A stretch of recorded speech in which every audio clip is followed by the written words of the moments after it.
How are you. तो आज हम बात करेंगे solvent use in extraction process. तो हमने कल एक्सट्रैक्शन प्रोसेस की डेफिनेशन के बारे में डिस्कस किया। अब हम बात करेंगे जो सॉल्वेंट हम यूज कर रहे हैं एक्सट्रैक्शन प्रोसेस के लिए, तो उसके लिए हम कौन कौन सा सॉल्वेंट यूज कर सकते हैं। तो इसमें पहला एग्जाम्पल है वाटर। वाटर हम यूज कर सकते हैं एज ए सॉल्वेंट के लिए। तो वाटर किस कैटेगरी के ड्रग्स के लिए सुटेबल है या किस कैटेगरी के एनिमल टिश्यूज को इसमें हमसे डिसॉल्व कर सकते हैं। तो पहला है वाटर। तो वाटर प्रोटीन के लिए अच्छा सॉल्वेंट है। कलरिंग मैटर्स में आराम से डिसॉल्व हो सकते हैं। कुछ गम्स वाटर में इजीली डिसॉल्व हो जाते हैं। And glycosides, different types of glycosides, water soluble glycosides जो इजीली वाटर में सॉल्युबल हैं, वो सब वाटर यूज कर सकते हैं एज सॉल्वेंट। देन शुगर के लिए वाटर सॉल्युबल है। कुछ अल्कलैटेड साल्ट्स, तो अल्कलैटेड साल्ट्स भी वाटर सॉल्युबल है क्योंकि बेसिकली क्या है, जो अल्कलाइड्स हैं वो वाटर इनसॉल्युबल होते हैं। तो उसको सॉल्युबल बनाने के लिए डिफरेंट टेक्निक की मदद से उसे अल्कलैटेड साल्ट्स में कन्वर्ट किया जा रहा है। जैसे किसी एचसीएल ट्रीटमेंट करने के बाद उसे साल्ट्स में कन्वर्ट किया जा रहा है, तो उसको हम अल्कलैटेड साल्ट्स बोलते हैं। तो वो वाटर सॉल्युबल बनाने के लिए उसे साल्ट्स में कन्वर्ट किया जा रहा है। Then enzymes, then many organic acids water soluble हैं and most of the organic salt water soluble है। तो कुछ ऐसी भी चीजें हैं या कुछ ऐसे भी ऑर्गेनिक तत्व हैं जो वाटर इनसॉल्युबल है, जैसे फैट्स वाटर सॉल्युबल है, फैट्स वाटर इनसॉल्युबल है and fish oil and most alkaloids are insoluble in water. तो ये सब चीजें वाटर में सॉल्युबल है। तो इस तरह से मतलब ये कह सकते हैं कुछ चीजें इसमें वाटर में मोस्टली चीजें वाटर सॉल्युबल हैं, तो कुछ वाटर सॉल्युबल नहीं है। उसके लिए हम डिफरेंट टाइप्स का सॉल्वेंट्स यूज करेंगे। देन अब हम इसकी बात करते हैं एडवांटेज कि वाटर अगर हम सॉल्वेंट के रूप में यूज करते हैं तो उसके क्या फायदा है, क्या बेनिफिट्स हैं। तो फर्स्ट वन इज ये बहुत चीप है, सस्ता है। देन वाइड सॉल्वेंट एक्शन है, बहुत सारी चीजें इसमें सॉल्युबल्स हैं। देन नॉन टॉक्सिक है, टॉक्सिक नहीं है, नॉन इन्फ्लेमेबल है कि उसमें इजीली ज्वलनशील नहीं है, नॉन इन्फ्लेमेबल है। तो ये सब इसकी एडवांटेज है हमारी वाटर की। देन कुछ ड्रॉबैक भी है, कुछ डिसएडवांटेज भी है वाटर की। तो first one is large amount of heat is required to concentrate aqueous to non aqueous, यानी जो भी हम फॉर्मुलेशन बना रहे हैं उसमें वाटर यूज करते हैं, इसीलिए वो एक्वस फॉर्मुलेशन है।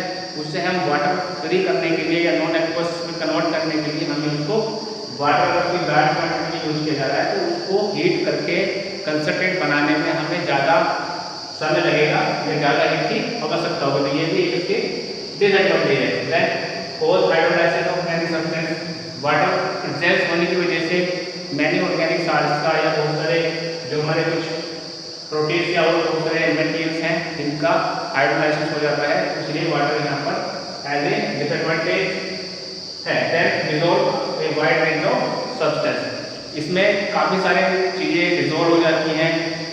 कुछ वांटेड हमें कुछ चाहिए, कुछ नहीं भी चाहिए, तो उसकी वजह से इसमें काफ़ी इंटरफेयर होता है या जो भी डिस्पोज कर देता है many interfere with the clarity of the preparation. तो प्रिपरेशन में जो क्लैरिटी में काफ़ी फर्क पड़ता है, इसी वजह से वो डिकम्पोज भी हो जा रहा है अगर ज़्यादा लोग समय तक उसे हम करते हैं। तो ये है disadvantage. Then water help in the growth of molds to bacteria, मतलब वाटर क्या करता है, हेल्प करता है मोल्ड्स की ग्रोथ के लिए।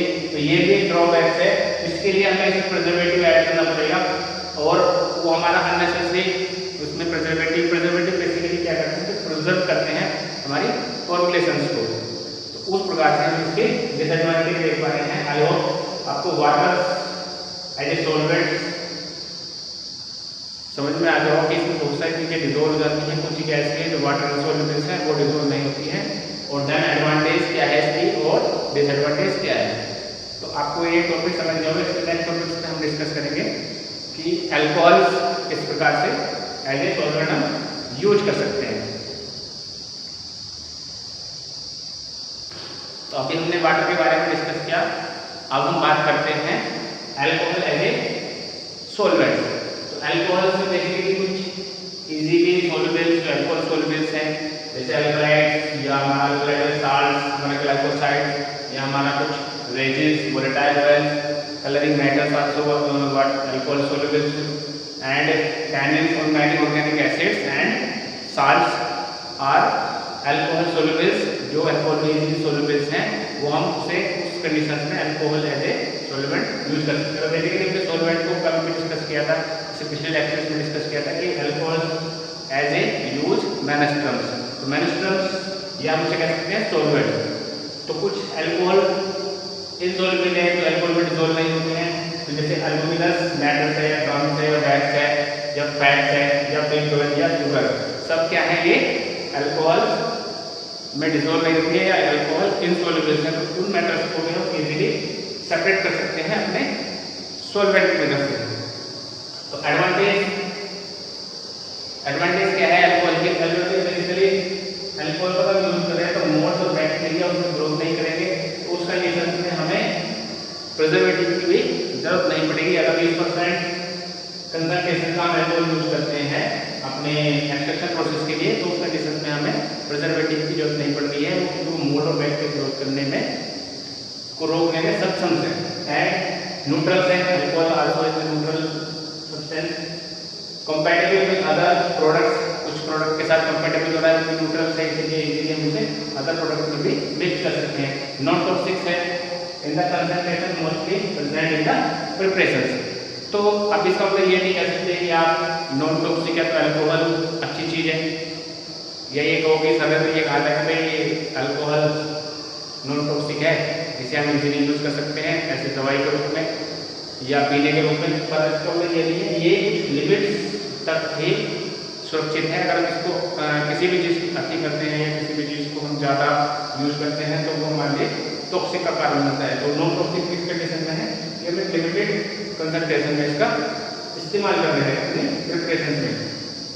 Small amount of heat require कि अल्कोहल इजीली वोलेटाइल हो जाता है नॉर्मल टेम्परेचर में, तो उस कंडीशन में ये small amount of heat require करता है तो कंसंट्रेट बनाने के लिए। Then it dissolve selective active constituent of drugs. हम स्पेशली कुछ सेलेक्टिव एक्टिव कॉन्स्टिट्यूएंट्स को अल्कोहल में डिसॉल्व कर सकते हैं, इसीलिए हम अल्कोहल का इस्तेमाल कर सकते हैं as a solvent in extraction process।